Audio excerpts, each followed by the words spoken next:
Hello everybody and welcome back to World of Warships Legends. My name is Spartan Elite 43 and tonight we are taking our very first look at the Tier 8 British battlecruiser, the Duncan. So, with that being said, let's look at our commander. We're running Azure Lane Nelson with Azure Lane Scharnhorst and Paolo de Revel as our inspirations. We are running Flammable Cannoneer, Gyrating Drill Bits, Marksmanship, and Master Mechanic, as well as Fight Fire with Fires. We are running Aiming Systems Mod 1, Secondary Battery Mod 2. I lied. I'm a dum-dum. Aiming Systems Mod 1, Steering Gears Mod 2. That moment when you realize you should have been in bed by now. Concealment System Mod. And then, of course, we're running the main battery mod 3 with the epic version. I get asked all the time how this, how do I get the, little symbols? You just upgrade your 4th slot. Press X to upgrade. That brings up this menu. If you don't already have the epic mod, it'll ask you for epic mod that's 500 gold or 500 steel. If you want to upgrade from epic to legendary, that's another 2,000 steel. All right, so keep that in mind. Anyway, we are fully upgraded. And we are running the Italian Unity flag and the Halloween 21 camo. We have 4 heals, we have 2 engine boosts, and we are running the defensive AA just in case. Though there is a case to be made for the secondary booster. Just depends on what you end up with. Personally, defensive AA is kind of nice on this thing because it doesn't have the greatest AA in the world. So just something to think about. Specs. For survivability, you have 75,200 hit points, which is decent. It's not crazy, but not terrible. 23% torp damage reduction is awful, as you'd expect. It's got worse torp reduction than even an Iowa-class battleship, and they were noted to have terrible torp reduction for a battleship. Artillery. You get 419mm 45 caliber Mark 1s. You get 9 of those, and it reaches out to 18.3 kilometers with this build, and has a reload time of 26.4 seconds.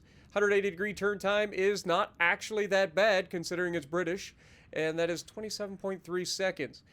HE shell maximum damage is 6,150 with a 47% chance to set fires. AP shell maximum damage is 14,355. Secondaries, you have 114mm 45 caliber Mark II BDs. You get 16 of those reaching out to 5.8 kilometers, reloading in 5 seconds, firing HE with a maximum damage of 1,700 and an 8% chance to set fires. You also get 152mm 50 caliber Mark 22 secondaries, which you get 12 of, reaching out to 5.8 kilometers, reloading in 12 seconds, and firing HE with a maximum damage of 2,150 and a 9% chance to set fires. So you'll notice that it has slightly higher base secondary range than average, so keep that in mind. I wouldn't go straight into building this for secondaries at all. I think the main guns are the biggest thing about this, but yeah, overall, I'm actually enjoying this ship quite a bit. You do have torpedoes. You get 2 of them. You get a torp on either side of the bow of the ship. Why is this interesting? Well, it means that you have some of the dumbest firing angles in the game when it comes to launching torpedoes. You will never miss most of the time. People just do not expect torpedoes from this thing. You will go right at somebody and they will not think in their head, hey, this guy's got, single torp tube on either side of the ship. We should probably be worried about. And these torpedoes are the nastiest hitting goddamn torpedoes in the game.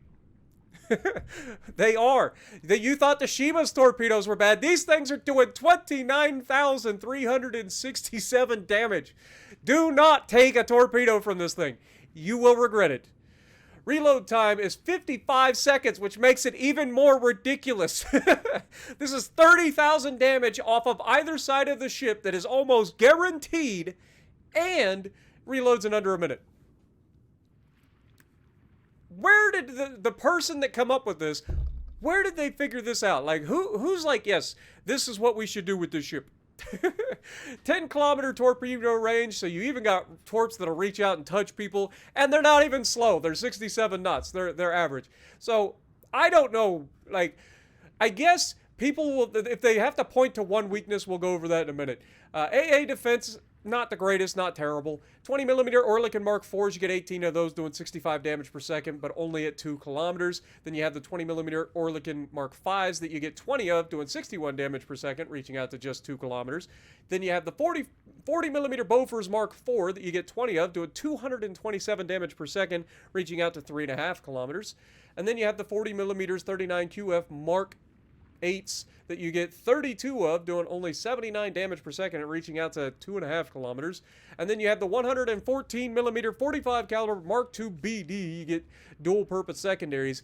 You get 16 of those doing only 71 damage per second, reaching out to 5 kilometers. So if planes get to within like dropping distance of you, you're going to be able to shred them, but they're going to get their bombs away or their torpedoes away, and then you'll shred them with your defensive AA. So keep that in mind.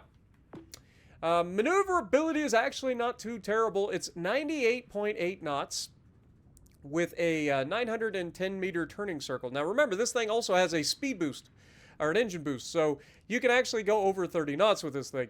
And then the rudder shift with this build is 14.1 seconds, so it feels very much like an Iowa. It actually feels shiftier than that, so keep that in mind. It actually doesn't feel too bad when it comes to being able to do the Dreadnought Shuffle, and you will need to do the Dreadnought Shuffle in this. I will explain why.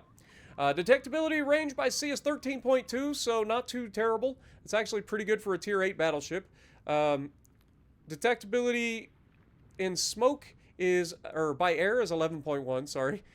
Guaranteed is 2 kilometers as always, and then detectability while firing in smoke 15.3. Stats. This is where you're going to see, I've actually been enjoying this, and I haven't only played 2 games. Main gun accuracy is fantastic, 51%. Torpedo accuracy, also 50%. Keep that in mind. 50% accuracy out of these torpedoes so far. Do not sleep on the Duncan. You will regret it.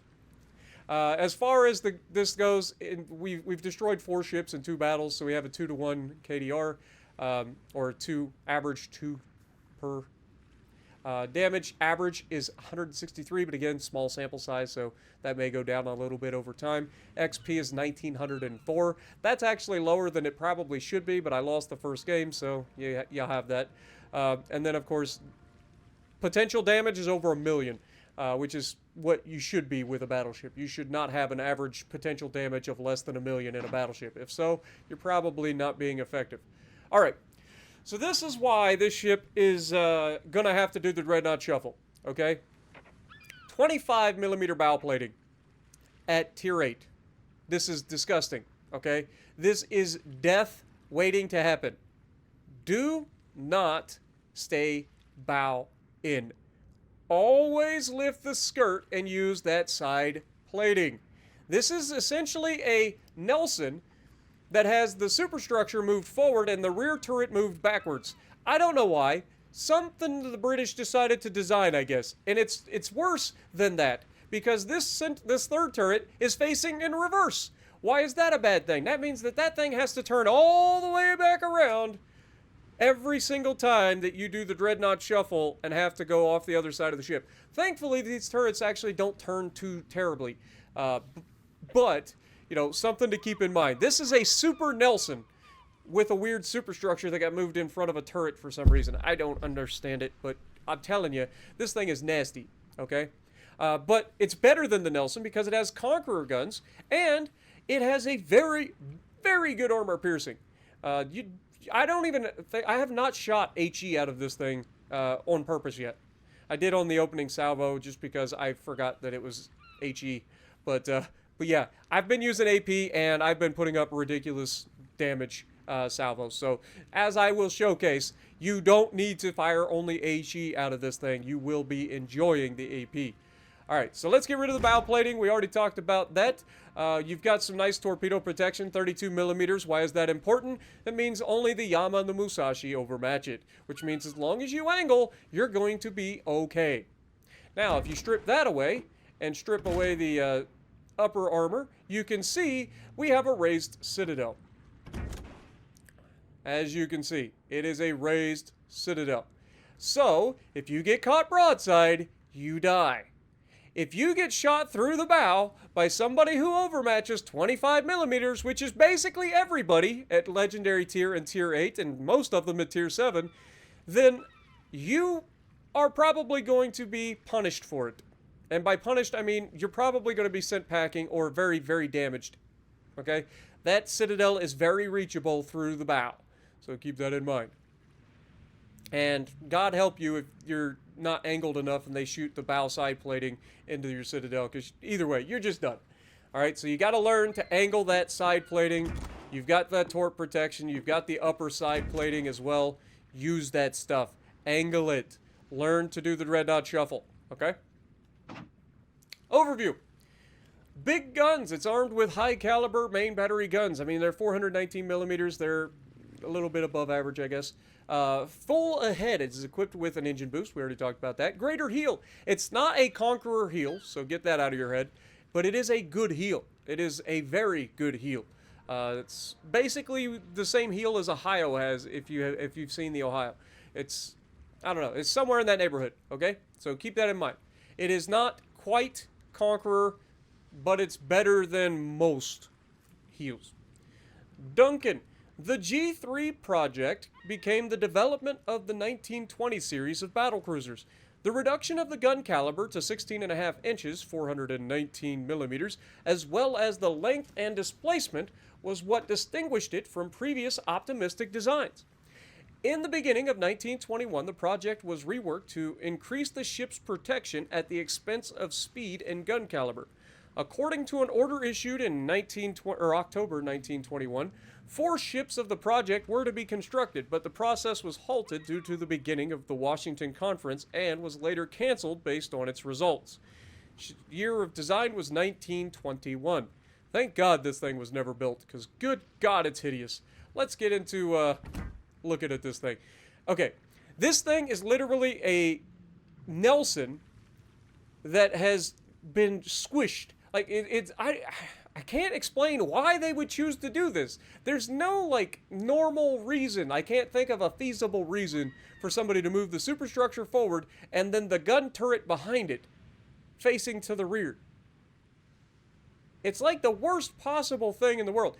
If they had had the gun turret further back facing the front, then you could have all of the guns on the target pretty much at will. Okay? That makes sense. Now, obviously, in the case of normal naval battle, they don't care about that, because most of the time you're just going to be sailing broadside or slightly angled. Now, I will tell you guys that if you're kiting away in this, like if you're used to being in the Nelson and stuff and you're kiting away, that is not the way to play this ship. Okay? The way to play this ship is to point the bow at the bad guy, and then when you're anticipating him shooting at you, turn to expose the side armor of the ship. You want to catch the rounds at about this angle, right? At about this angle. No matter where you're at. So put the enemy off the bow.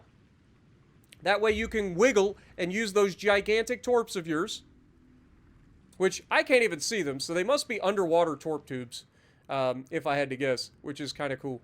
But yeah, so this thing is hideous. I hate the look of this ship. But man, is it a fun ship to play so far. I've only played 2 games, but by God, it's a fun ship to play. It's so nasty. So with that being said, let's get to the gameplay.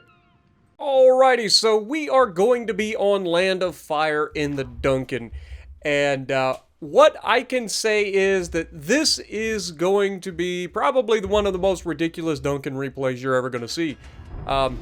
So, hope you're ready. It's going to be a good one. Now, I know you guys like to, you guys will probably be into, I can already see you type it out your comment blogs. Martin, how can you guarantee this is going to be one of the crazy, trust me, I bring out the crazy in people. Y'all already know this, you've seen the live streams. I don't know what it is, but it just seems like people around me do stupid crap. So, when I say that I'm about to show you an epic replay, you can at least know that I'm not lying to you. I don't clickbait. I ain't one of those people that type out like stupid titles or gigantic thumbnails of everything trying to like clickbait everybody. I ain't that kind of person. I'm right there. I'm as truthful as I can be with y'all, right? That's just how I am. I don't know. I've never been one for clickbait. So when I say that we're going to have an epic replay for you, I got you an epic replay. And I'm not saying just from a damage standpoint. I mean from just the way that this match plays out. It is just nothing short of just ridiculous. So, yeah. Look at the torpedo launch angles over the bow of this ship. That is insane. Yes, you only get one tube per side, and the torps come out all willy-nilly funky and like spaghetti noodle-ish. I don't know how to explain it. But that's not what I want to see right off the bat when I have a 25mm bow. That's an Ohio. Oh, and there's a Brisbane. Oh, great. All right, well, hello, Brisbane. Might as well throw some out there from the Queen. That was good hits. But he turned in just enough. We didn't get the Citadel, unfortunately. It's okay. What's the worst that could happen? We got a Napoli over here, too. That's fun. So we have a Napoli and a Brisbane and an Ohio on our side of the map. Good to know. Brisbane has royally fucked up. And I'm not the only one that's going to tell him so. He gets blapped from the guys before me, heals up a little bit, and then, bonk, good night sunshine, go back to port. Like, what do you think's going to happen at a Brisbane by charging straight into the cap? Like... that is never going to go in your favor. Now here you can see I was anticipating, because I had a feeling that this Napoli was going to be a moron and try to YOLO rush me, right? Like I had that feeling. So I was thinking about just going ahead and dropping the torp early. I'm glad I didn't. Because he slows down a little bit, fires his guns at somebody, and then starts to YOLO around the corner after me. And this is where these torpedoes are just absolutely disgusting. They have very good, like... torp firing angles over the bow, and you can see they're actually not at the bow, they're further back, but look at the damage we're about to do. Bonk, and then all of his health. We didn't get the Citadel, unfortunately. We did get 4 full pins, and then of course we hit him with the rear turret, and unfortunately he did get all of his torpedoes away, but look at this, we just survive it. 10,000 damage apiece. Thank God for Italian torpedoes, huh? We survive it, we get that heal off, and now we are just chilling. We don't have to do anything crazy. But look at the minimap, guys. You ever see how I just kind of like pay attention to what's going on the minimap a lot? Yeah, you should do that sometime. Now, you can see I'm looking over the bow, and then I'm like, I wonder what ship that is. Oh, it's a Marlborough. Wait, what is this tier? What? Do you see the turn he's making? This guy's crazy. Thank you, Marlborough. Don't mind if I do. So, since he's turning out, we're going to go ahead and take the shot over the island. As he finishes his little turn and goes full broadside, our shells will be waiting. Bonk. He gets a heal off, and I immediately strip all of the stuff that he just healed. Like, he got a chunk of health back, and then I immediately took it from him. But he is still healing. We're going to take a couple more shots off at this guy as he's angled away from us, and then we're going to start going forward. Now, you can see I've already used my engine boost. We're going to try to rush this Ohio. There's no reason to leave this guy alive. So, as you can see, we get another good hit on him. We get 1 pin. He got angled away, is what it is. Ohio, on the other hand, I was hoping that this Ohio had shot somebody else. I'm not going to lie. Because I know if I come around this corner all willy-nilly, I'm in trouble. But unfortunately, the island gets real short and allows me to be spotted as I'm about to make my move. Now, we go ahead and launch the torp on the white line. We try to get angled. Fortunately, he misses, but then he gets one shell that goes like, skips across the surface of the water, and then somehow manages to get a Citadel for 18,000 damage. God bless the New Jersey, Ohio. That stung, I ain't gonna lie.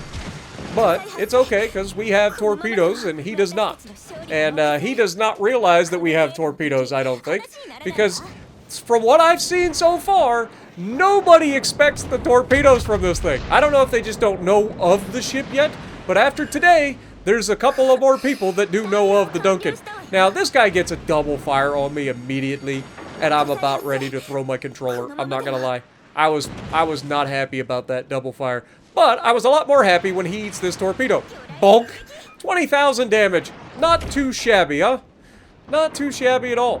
He starts to angle away, or angle towards us, really. We aim high, we get those chunks into the citadel, or up into the superstructure, and then he manages to dodge the last torpedo, unfortunately. But it's okay, because so far, he's not, like, trying to shoot the bow of my ship for some reason.